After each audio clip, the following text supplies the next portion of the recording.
Your honour, सर्व साक्षीदारांची साक्ष आपण ऐकली आहेत.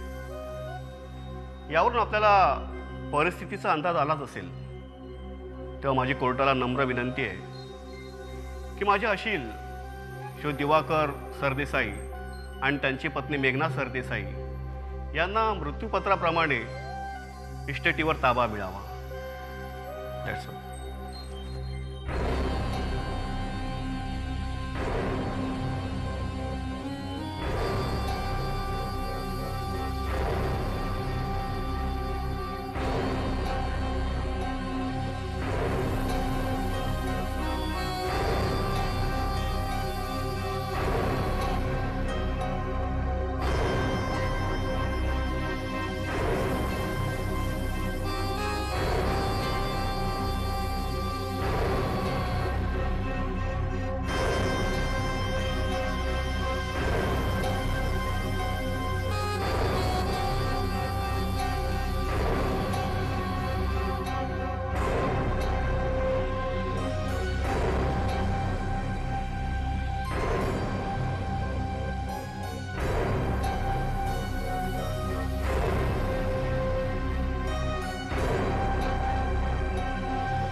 या कोर्टाने दोन्ही बाजूचे साक्षी पुरावे ऐकलेले आहेत आणि त्यावरून हे कोर्ट अशा निष्कर्षाप्रत आलेला आहे की कैलासवासी सुलोचना देवी सरदेसाई यांनी 2 मृत्यूपत्र तयार केलेली होती. पूर्वीच्या मृत्यूपत्रात त्यांनी आपल्या सर्व इस्टेटीची वाटणी आपल्या दोन्ही मुलांमध्ये आणि नोकराचाकरांमध्ये केलेली होती. परंतु नंतर आपला मोठा मुलगा पद्माकर आणि नातू सागर यांच्या नाकर्तेपणाची कल्पना आल्यानंतर त्यांनी श्रीयुत दीक्षित यांना मृत्यूपत्र बदलण्यास सांगितले. परंतु कायद्याच्या दृष्टीने मृत व्यक्तींनी तयार केलेलं शेवटचं मृत्यूपत्र हेच ग्राह्य धरलं जातं आणि त्याआधीची सर्व मृत्यूपत्र रद्दबातल ठरवण्यात येतात. त्यामुळे हे कोर्ट या आधीची दोन्ही मृत्यूपत्र रद्दबातल करून कोर्टापुढे आलेलं अंतिम मृत्यूपत्रच सत्य आणि ग्राह्य ठरवित आहे.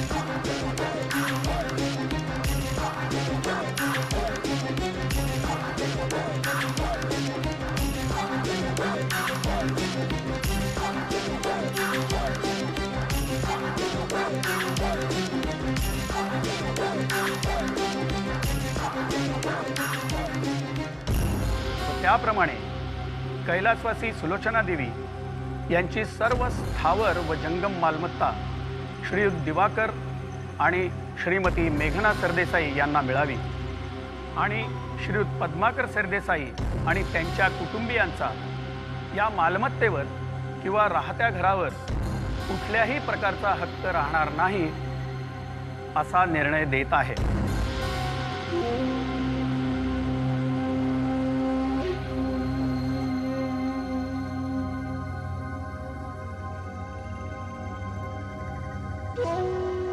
हे कोर्ट आज इथेच बरखास्त करण्यात येत आहे.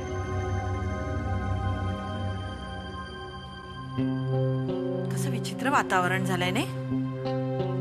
पाऊस येणार आहे बहुतेक. मळब आल्यासारखं वाटतंय. काय ग सागरचा काही फोन आला होता? काय झालंय तिकडे केसचं कुणास ठाऊक. नाही, मी सागरला सांगितलंय तू कोर्टाच्या बाहेर पडल्या पडल्या मला लगेच फोन कर.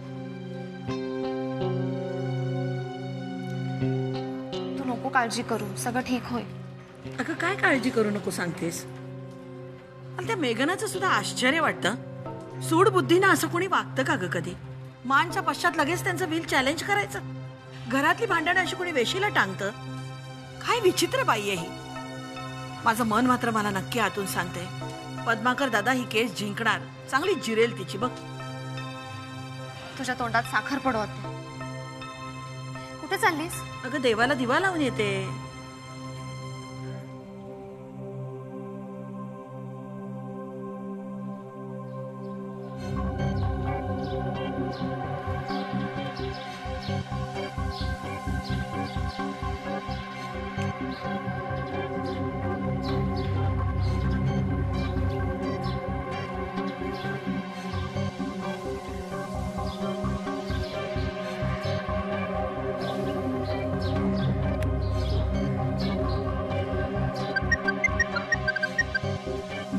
हा बोल सागर.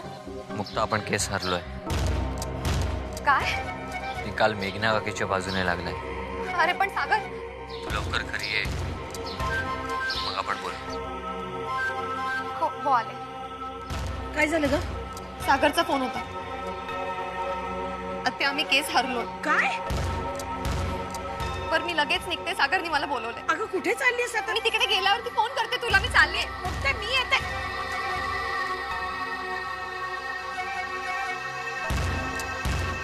काय होणार आहे या घराचं कुणास ठाऊक बाई.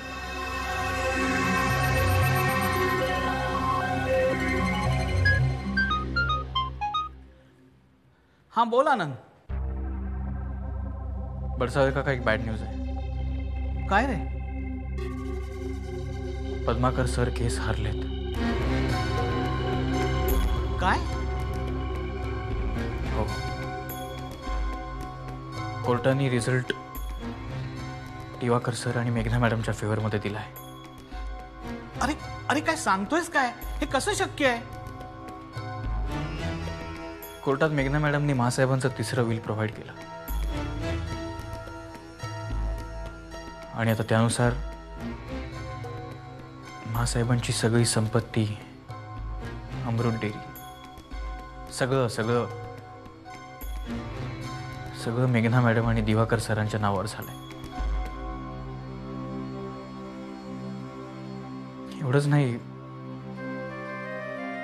राहत्या घरावर सुद्धा पद्माकर सर आणि सागऱ्याचा काही हक्क राहिलेला नाही. आनंद, अरे ह्या एका निकालानं आपल्या सगळ्यांचाच निकाल लागलाय. मेघना मॅडमच्या हातात सत्ता गेली आहे म्हणजे आता बघायलाच नको. आता काय, प्रत्यक्ष बुडायची पाळी येईपर्यंत निर्धाराने लढत राहायचं. अरे अरे एक एक करून आता आमची गच्छंती व्हायला वेळ लागणार नाही. पण एक गोष्ट मात्र लक्षात ठेवा ना, आपण शेवटपर्यंत निर्धाराने आपलं काम करत राहायचं.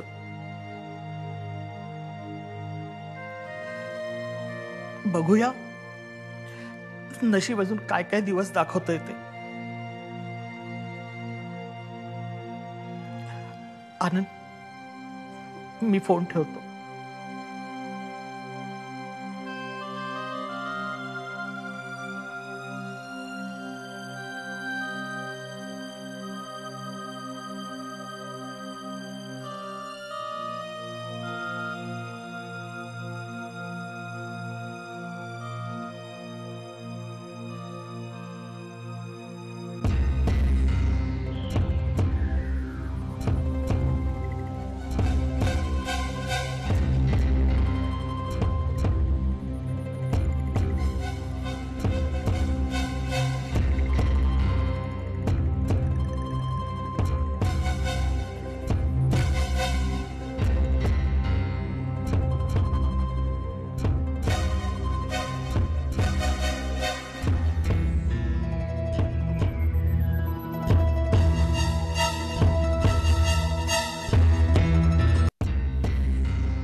काकू,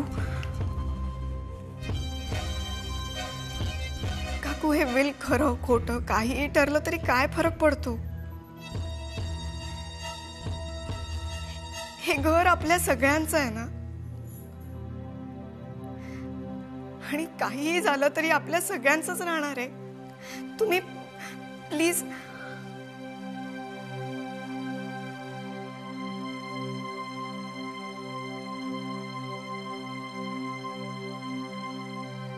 राकेश, तू तरी सांग ना काहीतरी.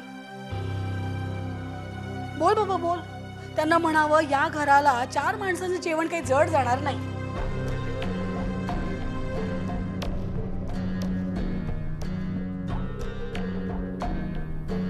पण मला काय वाटतं, आता प्रत्येकाने स्वतःचा मार्ग शोधला तर बरं नाही का होणार? हं?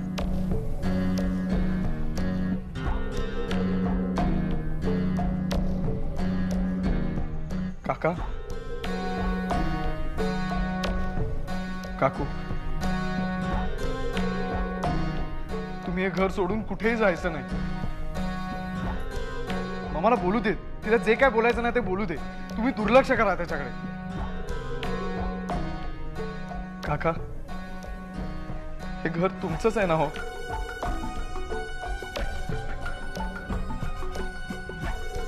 हा काकू.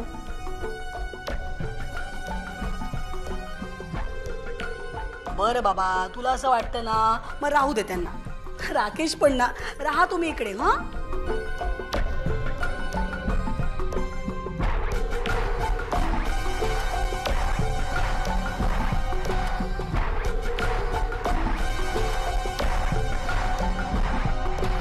वहिनी, बरं झालं आठवलं मला. चाव्या तुमच्याकडेच असतात ना? देऊन टाका मला.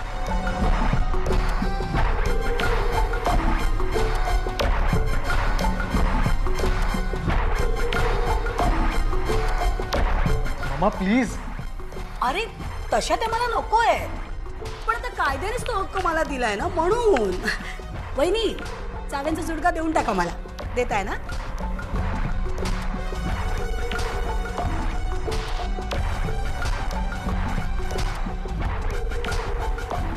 शालिनी, देऊन टाका.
काकी,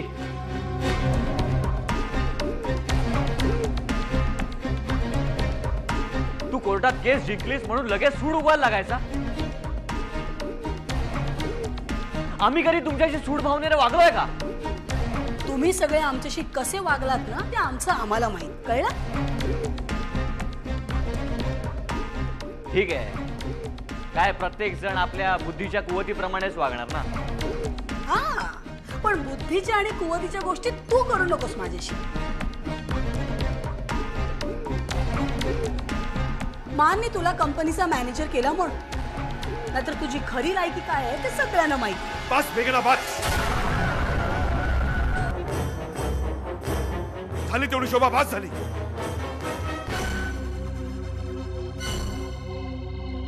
शालिनी, सागर, हे घर आपण आत्ताच्या आत्ता सोडून जायचंय.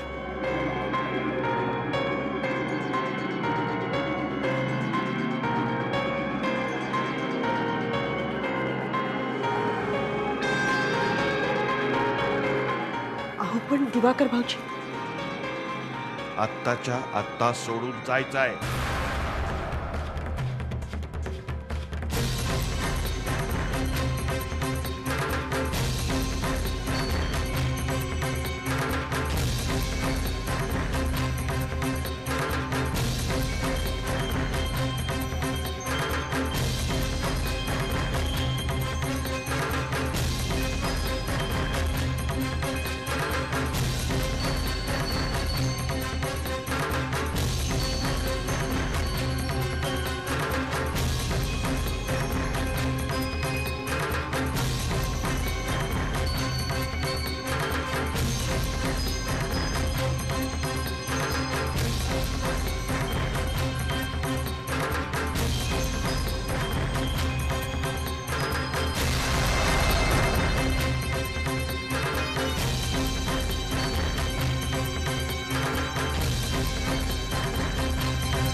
आ